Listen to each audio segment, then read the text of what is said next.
En primera plana, Carlos Herranz. Hola a todos y a todas, bienvenidos a En Primera Plana, un programa de Radio Francia Internacional y de France 24, esta semana con el foco puesto en Venezuela y en ese incierto calendario electoral. Para ello, nos acompañan en esta mesa 4 invitados. Ya les presento a Yoletti Bracho, doctora en Ciencias Políticas de la Universidad Lumière Lyon 2. Bienvenida. Gracias. Luis Alejandro Ávila Gómez es investigador del Instituto Francés en Geopolítica. Bienvenido. Gracias. Contamos también con el sociólogo Pedro García Sánchez de la Universidad Paris-Nanterre. Bienvenido. Gracias. Y con nuestra compañera de redacción de RFI, Andreina Flores. Bienvenida. Gracias, Carlos. Horizonte político en Venezuela, hoy nuestro asunto en Primera Plana. Las elecciones presidenciales en Venezuela previstas para este año aún no ha sido definida. La oposición venezolana ha reiterado su disposición a dialogar por una hoja de ruta electoral rumbo a las presidenciales. La candidatura de la opositora María Corina Machado, cuya postulación fue inhabilitada por la justicia, sigue estando en el centro de la controversia. La detención hace unos días del activista Rocío San Miguel y de su familia, acusados de urdir un magnicidio contra Maduro del que no hay ninguna prueba, es quizá la prueba de este endurecimiento ahora mismo contra voces críticas. Repasemos lo que dice la prensa con esta perspectiva bastante incierta del calendario electoral. El Nacional, portada de octubre de 2023. Chavismo y oposición pactaron elecciones presidenciales en segundo semestre de 2024. Aquí en Francia, Le Figaro, Machado, la mujer que desafía a Maduro tras ganar las primarias de la oposición. Diario El País, el chavismo vuelve a sus posiciones más radicales en medio de una ola represiva tras la detención del activista Rocío San Miguel. Bueno, Yoletti, quizá la primera pregunta, ¿el horizonte electoral sin calendario justifica lo que estamos viendo, esta nueva ola represiva, algo que no es tampoco nada nuevo en Venezuela?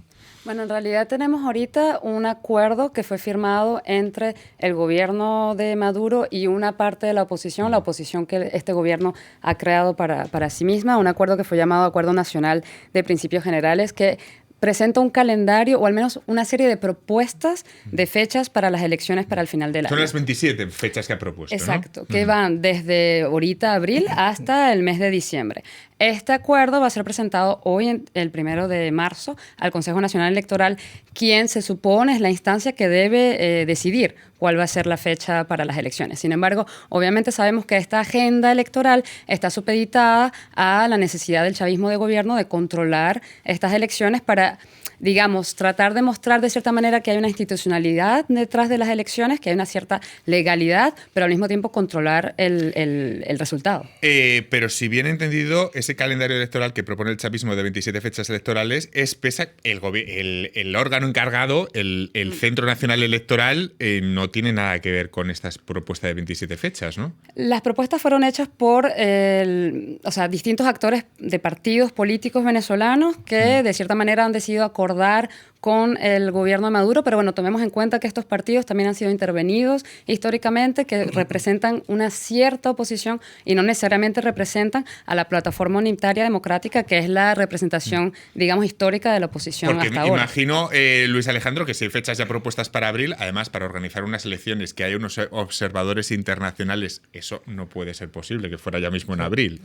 Bueno, en el acuerdo que firmaron en octubre pasado la oposición y el gobierno en Barbados, se acordaba que era para el segundo semestre del 2024. La cuestión que lo que dicen ahora por ejemplo, Jorge Rodríguez, es que con este nuevo acuerdo hay una ampliación de la cantidad de actores y de fechas, por ende, que son tomadas en cuenta y se estudia ahora la posibilidad de avanzar o no estas elecciones. La cuestión técnica ya ahí será potestad del Consejo Nacional Electoral de determinarlo. Ola represiva, inhabilitación de Machado, detención de Rocío San Miguel. ¿Cómo interpretan estos movimientos del régimen chavista en este contexto de incierto calendario electoral, Pedro? Mira, como tiene muchísimos años interpretándolo, la violencia es su método, sea cual sea la representación del chavismo institucional en el CNE, en el Tribunal Supremo de Justicia y el resto para los otros. Lo cual me parece que después de 25 años ya deberíamos comenzar a aprender que el problema no es entre la violencia y la paz. El problema es que los que tienen el uso del poder de fuego lo utilizan cada vez que lo necesitan. No es hoy, no fue hace 5 años, no fue en las otras elecciones. Llevamos más de 20 años en eso. Entonces, si queremos de algún modo avanzar de otro modo, hay que partir de esa diferencia fundamental. El gobierno, lo que yo llamo el chavismo gubernamental, siempre utiliza todo el poder de fuego que tiene para poder obtener sus victorias. Washington ya incentivó a Maduro a la organización electoral rebajando las sanciones del petróleo y del gas. Quizá un balón de oxígeno para la exigua economía venezolana. Andrina, ¿esto es lo que impulsa que se tengan que celebrar las elecciones antes de que termine este año? Bueno, sí, evidentemente hay una presión de Estados Unidos. Estados Unidos aprobó 4 licencias generales para suavizar, como tú bien dices, las sanciones en lo que es la explotación de hidrocarburos, de petróleo, de gas. Pero, ojo, esas sanciones o ese alivio de sanciones tiene fecha de caducidad. Se aprobaron solamente por 6 meses, hasta el 18 de abril. Puede haber presión por ahí. Puede haber presión, claro que puede haber presión. Estados Unidos puede revisar los acuerdos, decir, mira, en el acuerdo de Barbados dijimos que las elecciones tenían que realizarse en el segundo semestre de este año, se están adelantando algunas fechas, ¿qué es lo que está pasando? La candidata que fue electa en primarias por la oposición sigue inhabilitada, el Tribunal Supremo de Justicia ratificó esa inhabilitación, entonces no se han cumplido los acuerdos. Podría retirarles esas licencias. O sea que por lo que estamos viendo, compañeros, es un régimen que intenta controlar los tiempos y la agenda política. Pero ojo, porque puede haber factores que también no está todo tan claro. Hay factores que en los que puede apoyarse este calendario electoral, ¿no? Sí, hay cuestiones de tecnicismo electoral que son fundamentales y que no podemos seguir analizando en función de los 10 millones de votantes que hay en Venezuela, sino que hay que analizar en función de la diáspora.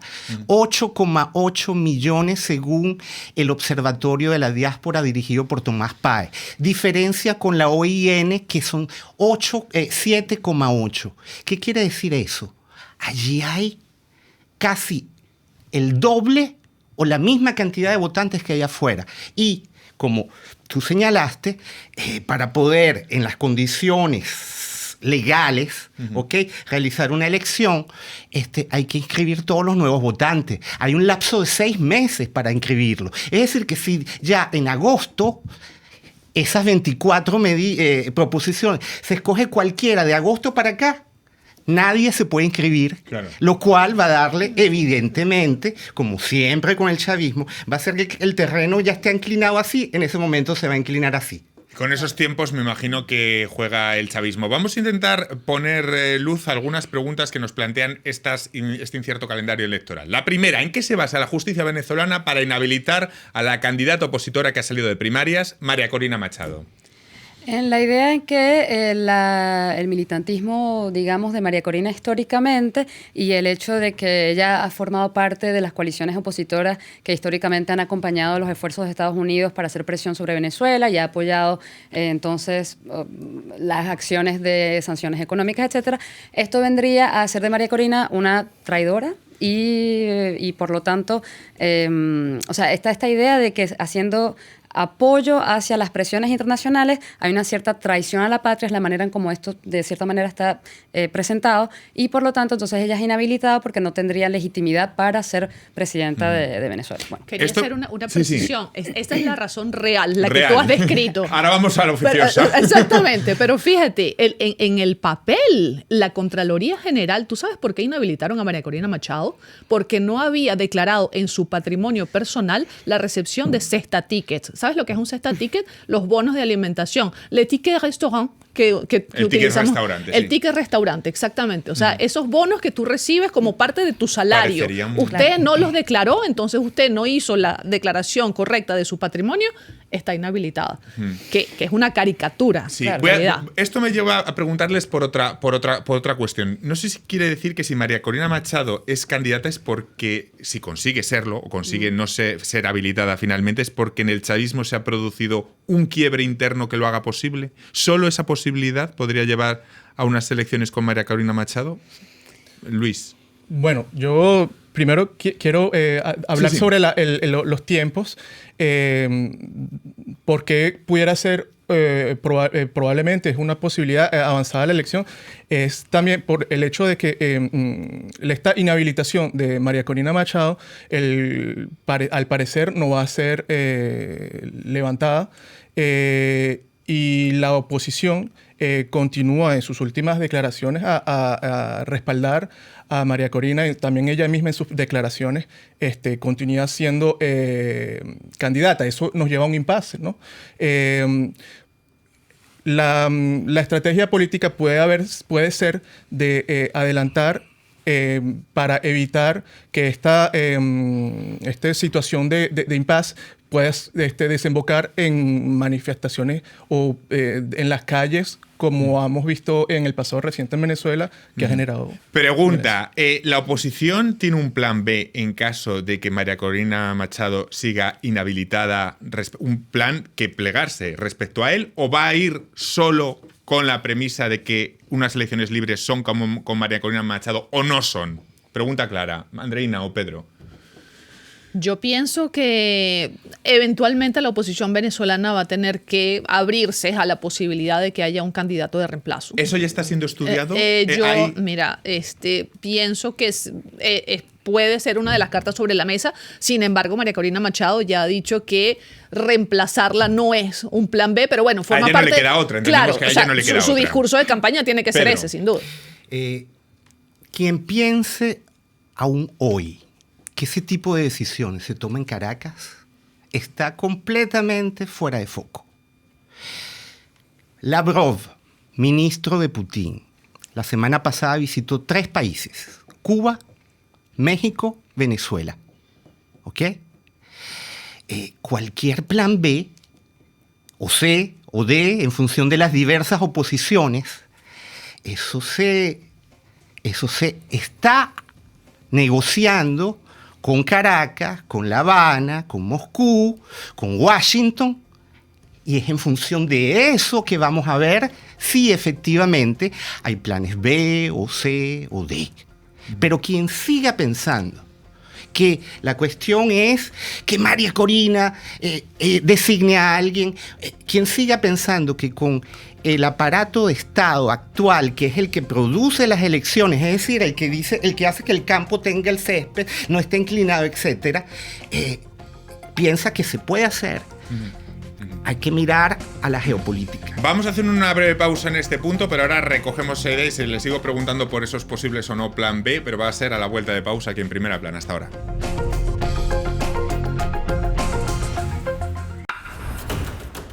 Especial. Hola, los saluda Cristóbal Vázquez, corresponsal de France 24 en español. Por favor, síganos en todas nuestras ediciones y plataformas. Este cubrimiento especial que vamos a hacer del Supermartes el 5 de marzo, un día en el que los estadounidenses en 17 estados y territorios de Estados Unidos van a elegir quiénes serán sus candidatos a la presidencia para el Partido Demócrata y Republicano. Supermartes en France 24 y france24.com.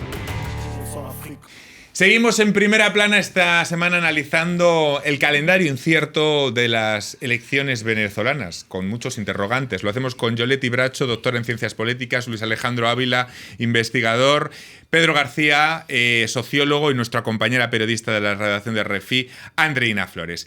Antes de ir a la pausa estábamos hablando de si María Corina Machado sigue siendo inhabilitada en Venezuela, si la oposición tendría un plan B o estaría manejando un plan B o no. Pero para entender esto también me gustaría preguntarles qué popularidad ahora mismo capitaliza Machado dentro de Venezuela y sobre todo qué criterios tenemos para medir esa popularidad. Porque claro, cualquier cosa que digamos de Venezuela tiene una compleja medida, ¿no? Claro. ¿Cómo sabemos qué popularidad o en qué criterios nos podemos basar? Bueno, muy recientemente, esta semana, la encuestadora Datincorp publicó una encuesta que hicieron a nivel nacional sobre los escenarios políticos, ¿no?, en Venezuela, y efectivamente se mostró que 65% de los electores en Venezuela actuales votarían por María Corina Machado frente a una elección con Nicolás Maduro. Sin embargo, también se mostró que 70% de las personas encuestadas le aconsejan, de cierta manera, a María Corina Machado y a la oposición el hecho de buscar otra persona si María Corina Machado sigue siendo inhabilitada.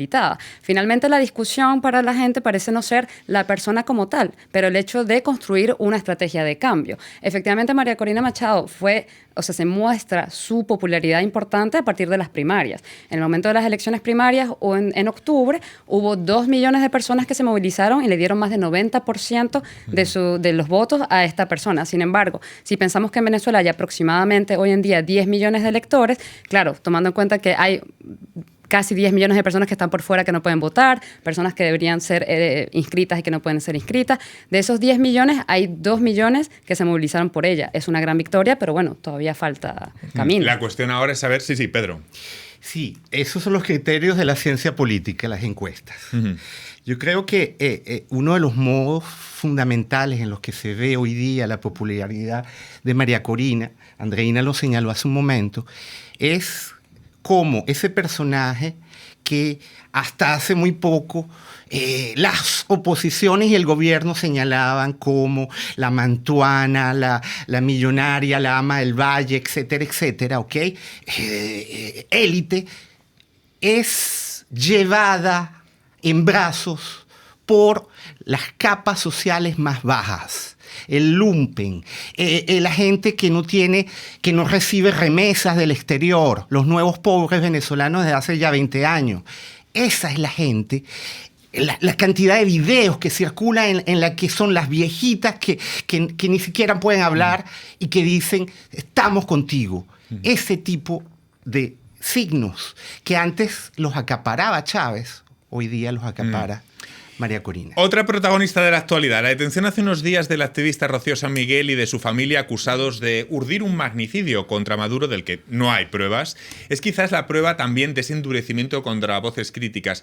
Me gustaría explicar brevemente quién es San Miguel y de qué se le acusa, porque es una de las voces públicas, me corregís, Luis o Yoletti o Andreina, más reputadas del mundo militar venezolano, ¿no? Sí, ella tiene una trayectoria de cercanía con el mundo militar y de análisis en relación al aspecto militar.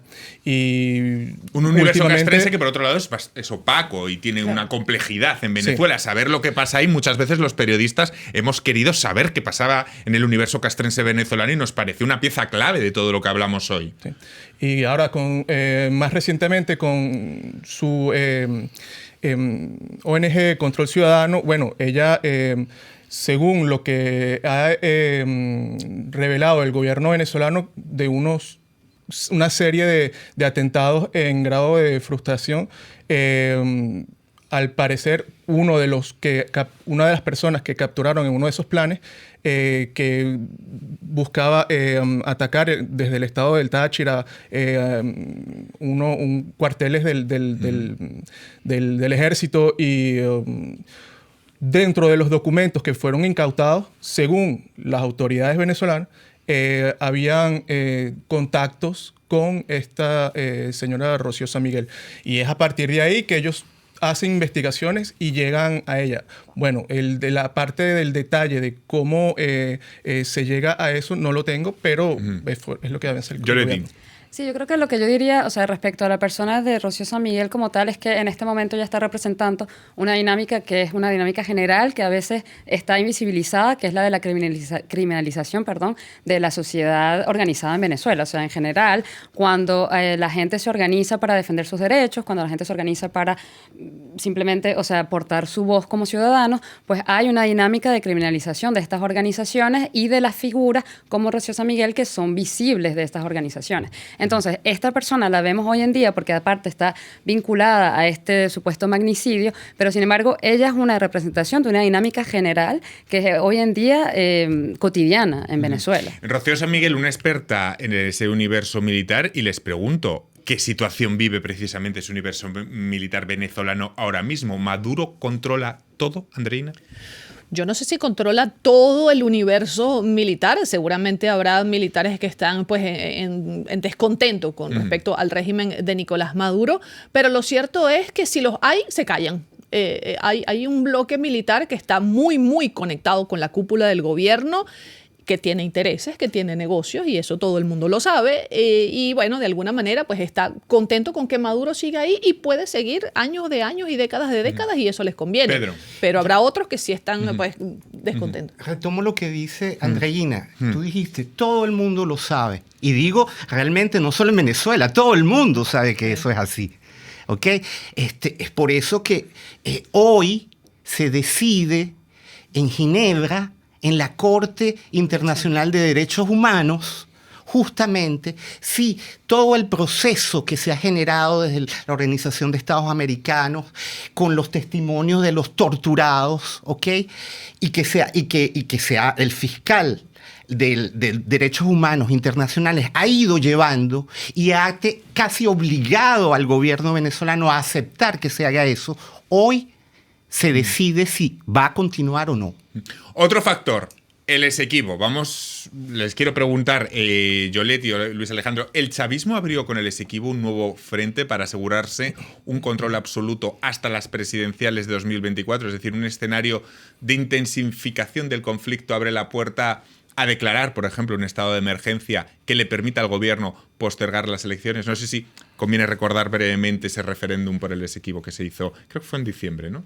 Sí, efectivamente, hubo un referéndum. Bueno, hay que verlo desde mi punto de vista como una expresión de lo que estaba pasando políticamente dentro de Venezuela. En octubre, la oposición tradicional organiza unas primarias que muestran efectivamente un gran apoyo a María Corina Machado. Frente a eso, la organización del referéndum por el Esequibo es una manera, del chavismo de gobierno de mostrar yo también puedo movilizar. Recordemos, si hay algún oyente o telespectador que no está al tanto, es ese territorio rico en recursos, también conocido como Guayana Esequiba, que se ubica entre la Guayana y Venezuela, ¿no? Exacto, en el que viven unas 100.000, 120.000 personas aproximadamente, que aparte, o sea, han crecido como guyaneses, son de hecho personas anglófonas, sí. Y sin embargo hoy en día el gobierno de Maduro saca a relucir este tema para, de cierta manera, traer una nueva temática de unión nacional dentro del calendario electoral que está bastante... Parece muy inteligente por parte de Maduro, ¿no? Buscar una causa nacional para reivindicarse, ¿no? Efectivamente, y de cierta manera también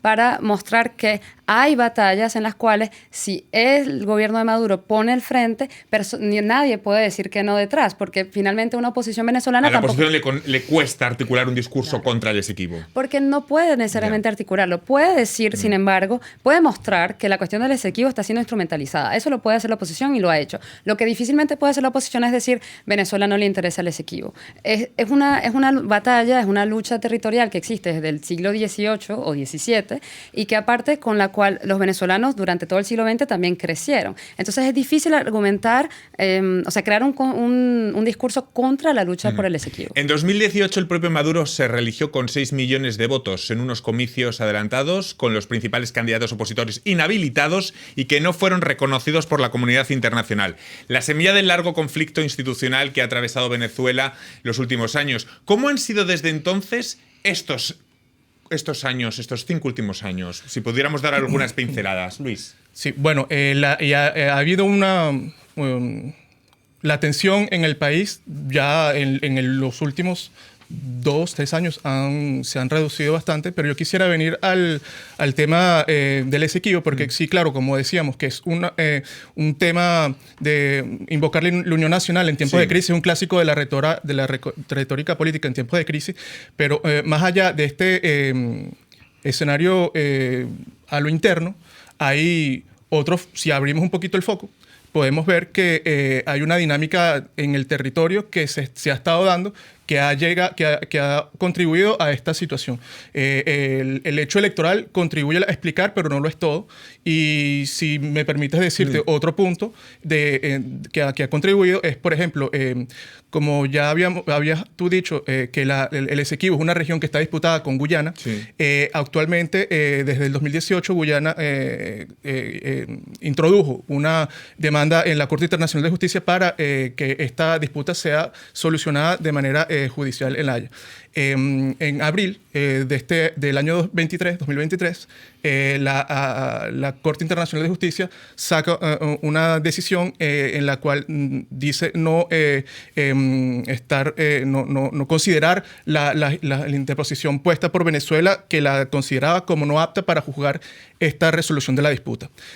Pasan los meses y en septiembre el presidente de Guyana, Irfan Ali, anuncia que de los 22 nuevos bloques que ellos crearon en el mar territorial, que también se disputa, por ende, como la proyección marítima de las tierras emergidas, 8 proposiciones de nuevos desarrollos petroleros se dan, y esta creación de territorio marítimo en una zona económica exclusiva que no ha sido delimitada aumenta las tensiones entre los dos países, más allá del tema económico. Más allá del tema petrolero. Electoral.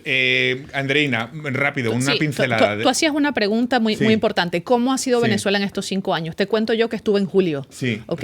Fíjate, el agua llega 1 hora al día a las casas.